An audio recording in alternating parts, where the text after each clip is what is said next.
course, I have my beautiful co-host, Sunny and Max, and we have our wonderful guest, Dr. Deena. Deena is actually a personal friend of Sunny's.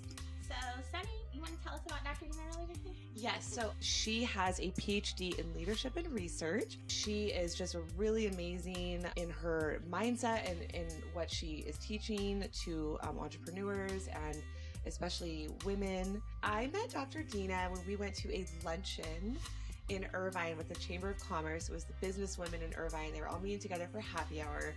And some really nice women there. They were all really interesting. And then Dr. Deena showed up about 15 minutes late. I'm gonna correct the record, because we have those legal records. I wasn't late. I was exactly on time. Why? Because we had a bandwidth, meaning that we're usually there from 5 to 7. And so I was stylishly, fabulously arrived on time. Okay, yeah. So I think I just noticed her coming in and I'm like, you know what? She just seems way more fun. I was glowing. I was floating into space. That's what it was. So we wanted to talk today, since Dr. Deena is going to have her TED Talk on imposter syndrome and derailing diversity and inclusion on May 1st. Sarah had some questions about with Dr. Deena about Kamala Harris. So what do you think? Definitely.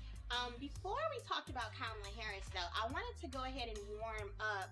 So as an entrepreneur, a professional, a writer, an educator, how often do you seek the legal expertise of a lawyer, or attorney, or barrister, someone of that nature? Well, part of seeking counsel actually starts at the very beginning. So it's not something that's a daily thing. However, it's something that happens at critical moments. Number one, whether it's trademarking, protecting your intellectual property, really setting up your business, dealing with contracts, really which ones that you actually have. And so it's ongoing, but the how and the when and the magnitude depends on maybe the project that you have. But I do at the onset of any new project to have a conversation. Okay, what kind of lawyers do you look for, and what kind of services do you find helpful? Primarily business attorneys, to make sure then that your contracts, especially when you're working with collaborations, when you're working with partnerships, and I deal a lot, I'm a creator, and so I create lots of content, and so protecting my intellectual property is huge. So intellectual property, attorneys are really critical and valuable. So with business attorneys, intellectual property attorneys, trademark attorneys, those are the ones that become an entrepreneur's very best friend. Got it. So, you were here last year. The world has changed a little bit since you were here. With the onset of COVID, both as an educator and as a parent, how do you feel about anti-vaxxers and the stigma that some Americans hold towards vaccination? Well, to me, I think it's choice. Anything and everything in life that we do have a choice, and that there's always more to the story. So, again, if you're out and about, I do understand the need to wear a mask and to protect yourself and to protect others. But when we begin to have conversations about, vaccines, that there's more levels to that. And I would probably need 2 whole shows to talk about, the impact. I don't want to go back to, how syphilis was injected into the African American community. I don't want to talk about all the historical concepts and constructs.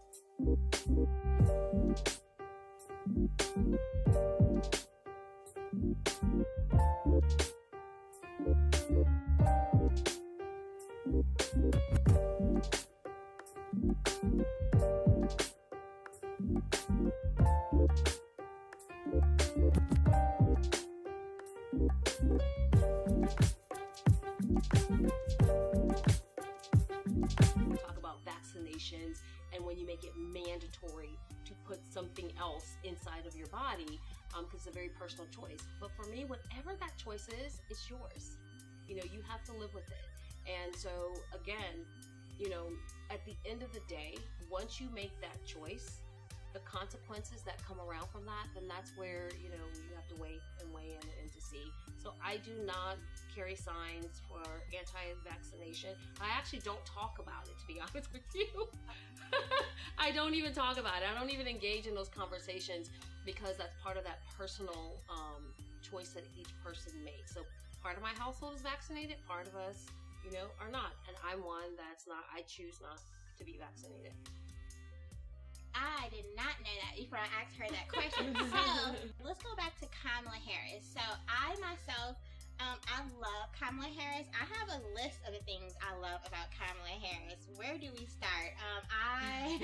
Her outfits, her hair, her smile, her poise, her hair flips, her shoes, her everything. So after seeing President Trump and his administration, they were very in the public. They led in a very public and social way. Do you think we now have an expectation for our leaders to engage us socially? Our world has changed, as worlds actually do. So whether they're leaders or others, become very visible. Why? Because often we're at home. We spend a lot of time at home, so social media as a whole became a really big issue. So whether or not our leaders engage us in that fashion, again, is relative. And so what I look at is intention and impact. And that there's an intention to how and the why you're presenting. So what information are you sharing? And it's almost like comparing apples and oranges if we start talking about the difference between the Trump administration and the Biden administration and Kamala Harris, because what is the messaging? Are you tweeting a rant, or you're speaking to how we're going to effect change, how we're going to have economic incentives? What are you talking about? And I think that we've seen a shift in the frenzy thereof, because now there's intellectual constraints around their social media engagement. I do love, Kamala Harris as well. We were sharing that too. I love her poise. I love her style. I love the power that she presents and how she owns and embodies her I am. And so it's not just about the confidence that she exudes, but you can see that there's the self-esteem that comes with it. She's very clear about who she is and how she's called to serve. And so she doesn't tinker back and forth between, a popular poll that says, oh, should you be doing this and doing that? She holds the line. And that's where you begin to see the difference between intention and impact. And I'll take an impactor any day over someone that has malintention. Well spoken. Yes.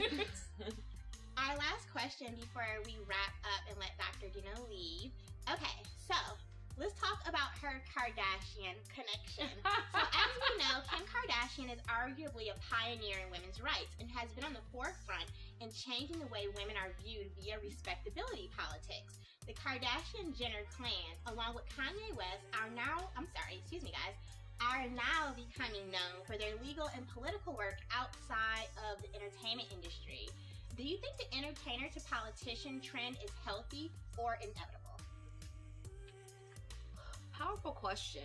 When we start going back, we'll talk about Arnold Schwarzenegger, we'll talk about Ronald Reagan, we'll talk about... You told me about Ronald Reagan. Yes, I'm a little vintage, everybody, so I can kind of go back all the way to that. I'm really excited because I'll be 49 next month.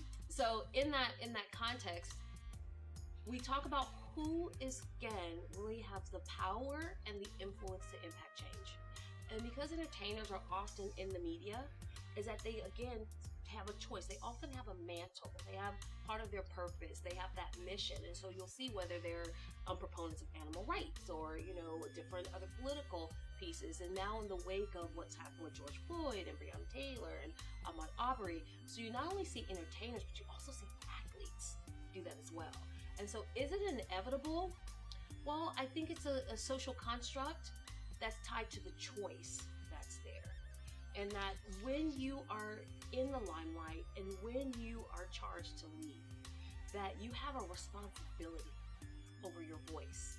And so now you begin to see more individuals voice that publicly. And with the advent of social media and that we're in a technological revolution, you begin to see that more. So I believe they've always spoken about it, but now because of social media, you actually see it and it's very quick. You don't have to get it on the Pony Express. You actually can go check Instagram. Because I was watching Genius with Aretha Franklin, and I was actually looking at, individuals like Muhammad Ali and Sam Cooke, who were entertainers, who were also very political.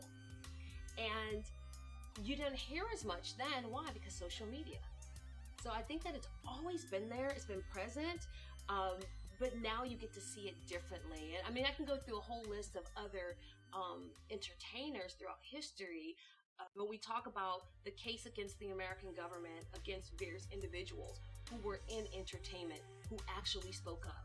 And then whether they were labeled a communist, if they did, if they were labeled and they were ostracized. And Billie Holiday. But when we talk about what she was an entertainer, she was after her song Strange Fruit about lynching. It's always been there, but now we get to see it differently. And so I love the fact that if you have a voice, how do you choose to use your voice? And that there is a difference between intention and impact. So people say, oh, I wish I could have, I thought about it, I wanted to. For the ones that said, I just did. That is something about Dr. Deena is Dr. Deena just does it. Like she'll be in her mind, and then I'm always following her on Instagram, and then I'm like, oh, she actually did it. Like she really just does it. She's very fun to follow. So definitely follow her, and we love having Dr. Deena. I love you all. Like you're like my two favorites. I follow you both, and I love when you're doing your interviews. I love when you are reviewing major things in the news. I actually, if I don't watch the news, I do watch you.